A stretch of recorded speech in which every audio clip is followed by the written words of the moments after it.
दिग्गज देवताओं, तेजस्वी गंधर्वों के दर्शन करने का सौभाग्य प्राप्त हो रहा है मुझे। और इन सभी से भी उच्च स्थान पर स्थित देवों के देव हैं मेरी प्रिय पुत्री के भावी स्वामी महादेव। धन्य है मेरी पुत्री।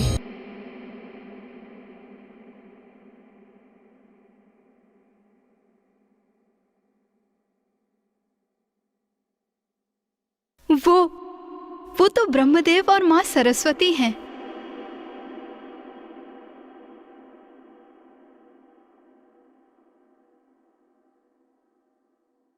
महाराज, महारानी, वो देखिए।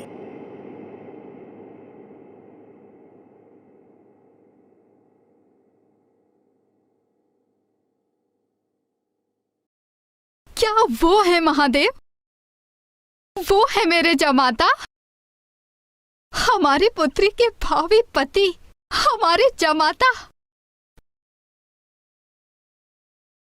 नारायण नारायण, ना ना ना ना ना, विष्णुदेव हैं। संसार के पालनहार श्री हरि नारायण स्वयं उपस्थित हो रहे हैं इस विवाह में। महारानी मैना, जब आपको नारायण का व्यक्तित्व इतना मोहक प्रतीत हो रहा है, तो जब आप महादेव को देखेंगी आप, तभी उनकी दिव्यता का आभास होगा आपको। महादेव के अनुपम शोभा का वर्णन तो शब्दों के परे है।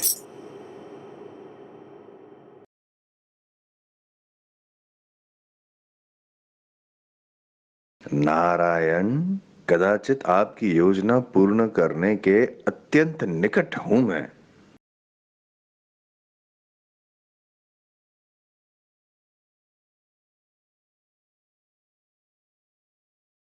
जिनके मित्र सगे संबंधी इतने मनमोहक, आकर्षक और दिव्य व्यक्तित्व के हों, वे महादेव स्वयं कैसे दिखते होंगे, यही देखने के लिए मैं लालायित हो रही हूँ।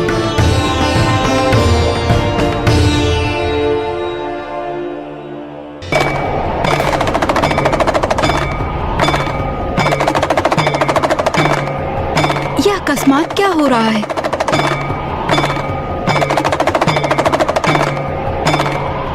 देव ऋषि नारद, ये महादेव के संग ये कौन है? अघोरी मलंग। गण, भूत, प्रेत आदि महादेव के प्रिय है।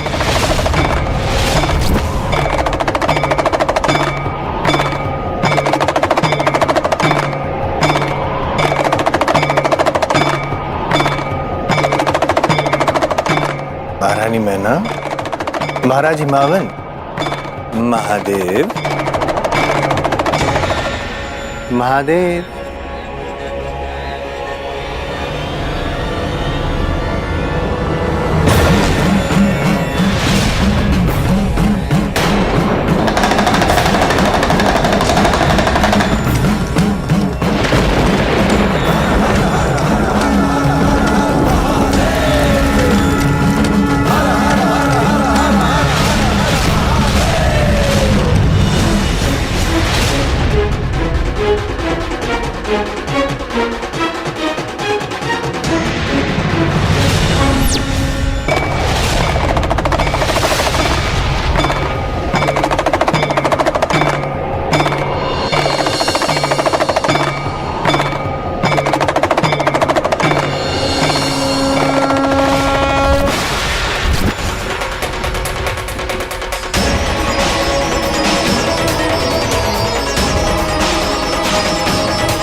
वो महादेव जो देवी आदिशक्ति के वियोग में शांत और स्थिर हो गए थे, देखिए देवी पार्वती ने उन्हें पुनः जीवित कर दिया।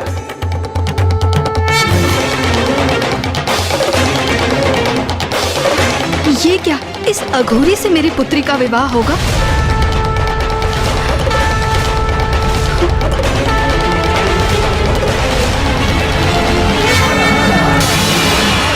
मैना,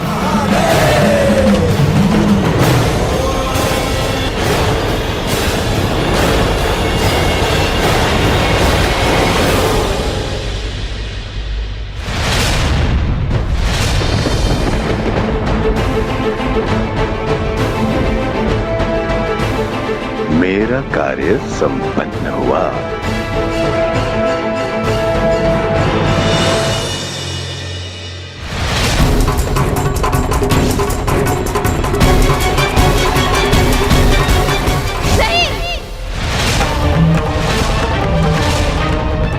माँ, माँ,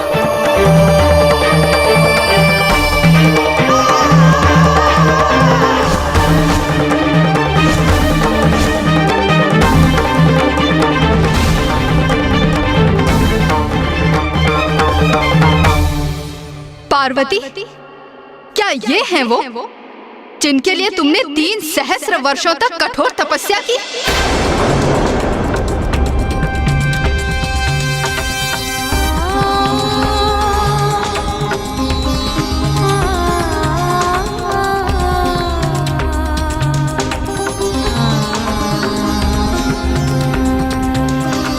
क्या त्रुटि रह गई थी हमारे लालन पालन में पार्वती, जो तुमने अपने लिए ऐसे वर का चयन किया? बताओ पार्वती, उत्तर दो, क्या दोष था हमारा? माँ, अब मैं तुम्हारे मुख से एक शब्द और नहीं सुनना चाहती। अपने इस निर्णय से तुमने मेरा और अपने पिता का अपमान किया है। इतने सर्वश्रेष्ठ गंधर्वों एवं देवताओं के होते हुए तुमने उनकी अर्धांगिनी बनने का विचार क्यों किया? माँ, और तुम दोनों कैसी सखियां हो तुम दोनों? तुमने तो उनके दर्शन किए थे ना, तो क्या ऐसे पति की कामना करती हो तुम अपनी सखी के लिए? क्या तुम सबकी मति मारी गई है? नहीं माता, जब हमने उन्हें देखा था तब। बस बस बस,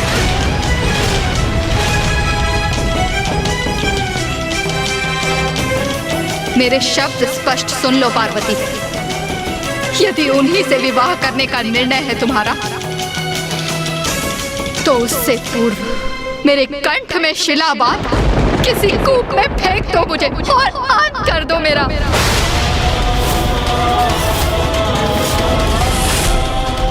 यदि विवाह मंडप में अब भी उन अघोरी के साथ बैठने की इच्छुक हो तुम, तो तुम्हें मेरी अर्थी पार करके जाना होगा पार्वती।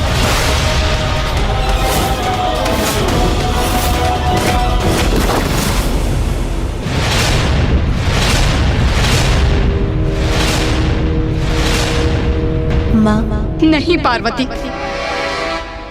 अब एक शब्द और नहीं कहोगी तुम, क्योंकि तुम्हारा कोई भी शब्द मेरे द्रवित हृदय को सांत्वना नहीं दे सकता। पिताश्री, माँ को इतनी व्याकुल अवस्था में देखना असहनीय है मेरे लिए।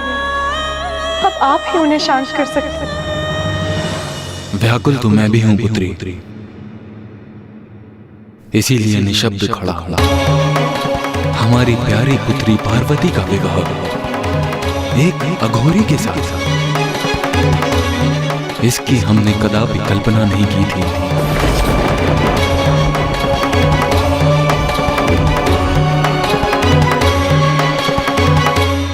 नारायण नारायण। प्रणाम। प्रणाम देवेश्वर। महाराज हिमावन, महारानी मैना, बारात आ चुकी है द्वार पर, आपको करना है इनका स्वागत। किंतु आप दोनों तो स्थित है किसी विचलित अवस्था में, जैसे कोई अघटित घटना की आपको हुई हो आहट।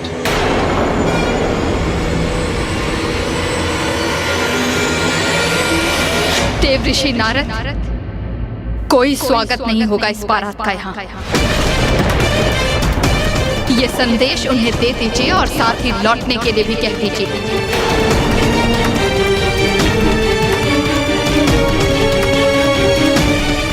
आज कोई विवाह नहीं होगा यहाँ। विवाह नहीं होगा? महारानी, आपके ये शब्द है अनुचित, कर रहे हैं मुझे विचलित। बारात का हो चुका है आगमन और यही नियति है। महादेव और देवी पार्वती एक दूसरे का करे वरण। नहीं, कदापि नहीं देव ऋषि। वो अघोरी मेरी पुत्री पार्वती के योग्य नहीं है।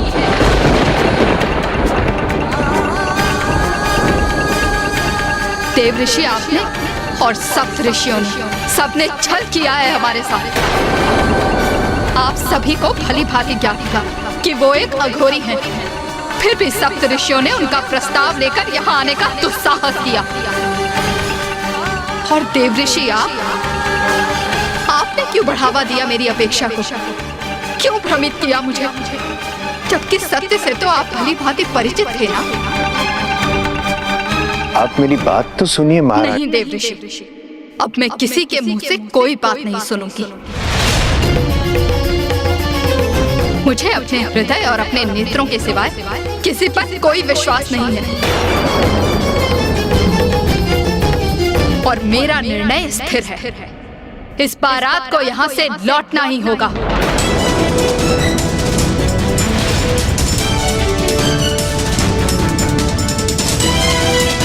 नारायण नारायण, ये तो और भी विकट परिस्थिति उत्पन्न हो गई है यहाँ। मुझे ऐसा प्रतीत होता है कि महाराज हिमावन और महारानी मैना के हृदय में हमने आवश्यकता से अधिक संशय पैदा कर दिया। हिमालय पर्वत अपने स्थान पर स्थिर रहे, इसलिए ये संशय उत्पन्न किया था हमने। महादेव को अघोरी रूप में देख हिमावन के मन में संशय उत्पन्न हो और कन्यादान के पश्चात उन्हें इनका समुचित फल प्राप्त न हो, जिस कारण बिना मोक्ष के उनका अस्तित्व सदा बना रहे। किंतु उसका ऐसा परिणाम होगा ये हमें ज्ञात नहीं था। किंतु सत्य तो ये भी है कि शिव और पार्वती अभिन्न हैं। उनकी इच्छा के विपरीत उन्हें एक दूसरे से अलग नहीं किया जा सकता। सत्य है, शिव और शक्ति को कौन विलग रख सका है? ये तो असंभव है। किंतु नारायण, माता पार्वती अपने माता की आज्ञा का उल्लंघन कर मर्यादा कभी भी भंग नहीं करेंगी। और यदि माता मैना ने महादेव को अपने जमाता के रूप में स्वीकार नहीं किया तो फिर इस समस्या का समाधान कैसे होगा? परिस्थिति बहुत विकट हो गई थी। देवता असमंजस में थे। किसी को भी ज्ञात नहीं था कि महादेव और माता आदि शक्ति की लीला किस प्रकार उजागर होगी। माता मैना इस विवाह को रोकने के अपने इस निर्णय पर दृढ़ता से स्थिर हो गई थी। और अब समस्त देवता इस विचार में थे कि वो किस प्रकार माता मैना की स्वीकृति प्राप्त करें।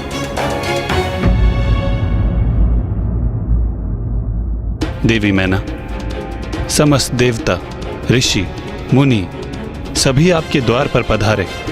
यहाँ तक कि स्वयं महादेव आपके द्वार पर पधारे और आपने उन सभी का अपमान कर दिया। सर्वथा अनुचित किया आपने। महाराज हिमावन की अर्धांगिनी होते हुए यह आपको शोभा नहीं देता। क्षमा करें नारायण, किंतु शोभा तो ये आपको भी नहीं देता कि आप यहाँ आकर एक माँ को विवश करें ताकि वो अपनी पुत्री का हाथ एक अघोरी के हाथ में दे दे। देवी मैना, मैं आपसे धृष्टता नहीं करना चाहते ब्रह्मदेव, इसलिए आप मुझसे कुछ भी कहने की चेष्टा ना करें। देवी मैना सुनो तो। विवश तो मैं हूँ ये समझने में नाथ कि ये कैसा षड्यंत्र है मेरी पुत्री के विरुद्ध। आप सभी को यहाँ देखकर ऐसा प्रतीत होता है जैसे आप मेरी पुत्री पार्वती की आहुति देना चाहते हैं। देवी मैना, देवी मैना,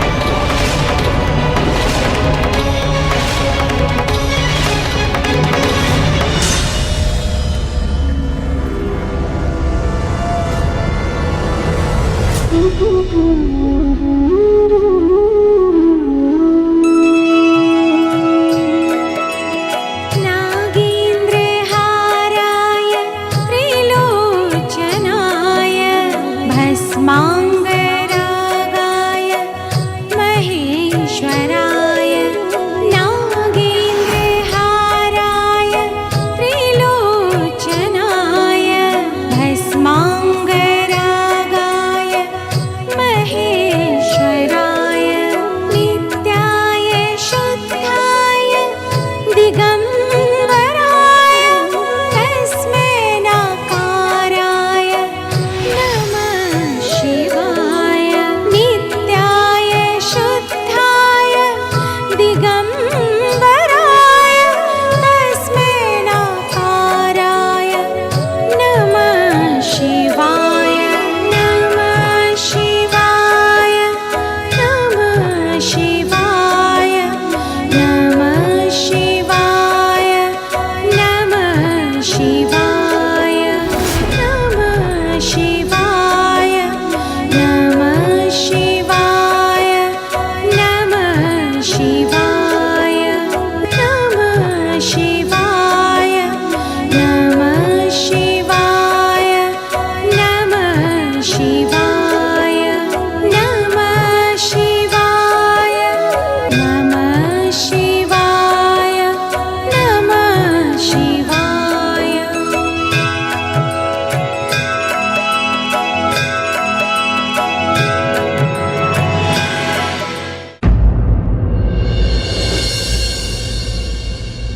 माँ, मैं आपकी पुत्री हूँ, तो ये स्वाभाविक है कि मैंने आपके भिन्न रूप देखे हैं। कभी आप मोम की तरह कोमल होती हैं, क्षण भर में पिघल जाती हैं।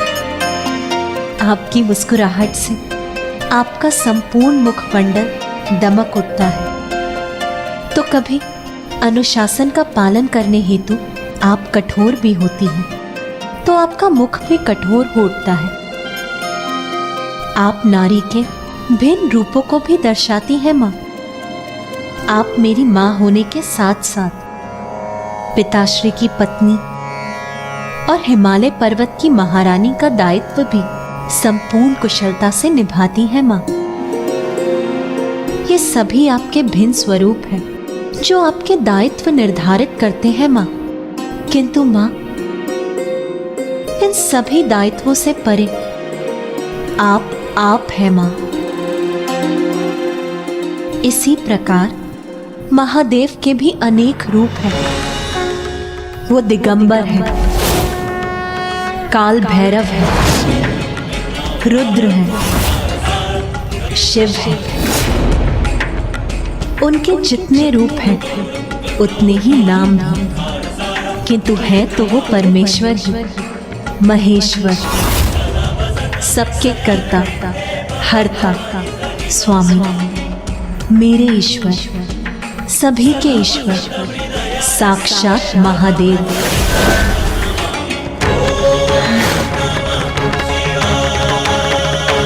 वो महादेव आपकी पुत्री के तप से प्रसन्न होकर हमारे द्वार पर उपस्थित है और समस्त देवी देवता मेरे और महादेव के विवाह के आनंद में आपके द्वार पर उत्सव मना रहे हैं।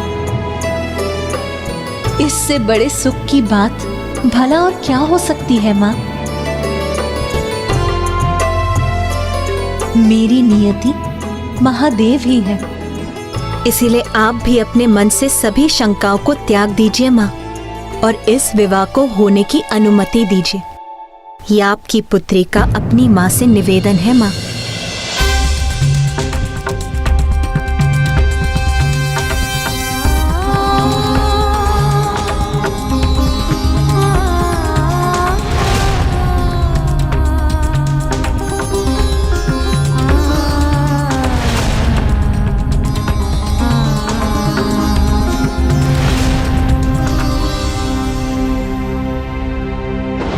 ये माँ भी अपनी पुत्री के हित को अनदेखा नहीं कर सकती। ये विवाह कदापि नहीं हो सकता।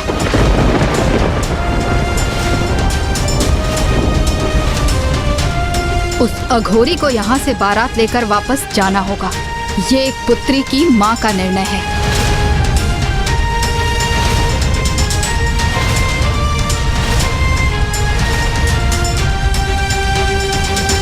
किंतु ब्राह्मण देवता, सब कुछ तो श्री हरि नारायण और नारद जी की योजना अनुसार ही हो रहा था। फिर भ्रांति कहाँ उत्पन्न हो गई? और महादेव को भी स्वयं के विवाह में अघोरी बनकर जाने की आवश्यकता ही क्या थी? योजना तो बस यही थी कि महादेव को अघोरी रूप में देख हिमावन जी शंका युक्त होकर माता का कन्यादान करें और उन्हें मोक्ष की प्राप्ति ना हो, जिससे कि वो सदा स्थित रहे। किंतु इन सब का परिणाम ये हुआ कि अब माता मैना ही पूर्ण रूप से इस विवाह के विरुद्ध हो गयी। तो फिर अब इस स्थिति में महादेव और माता पार्वती का विवाह किस प्रकार से संपन्न होने वाला था गुणेश जी?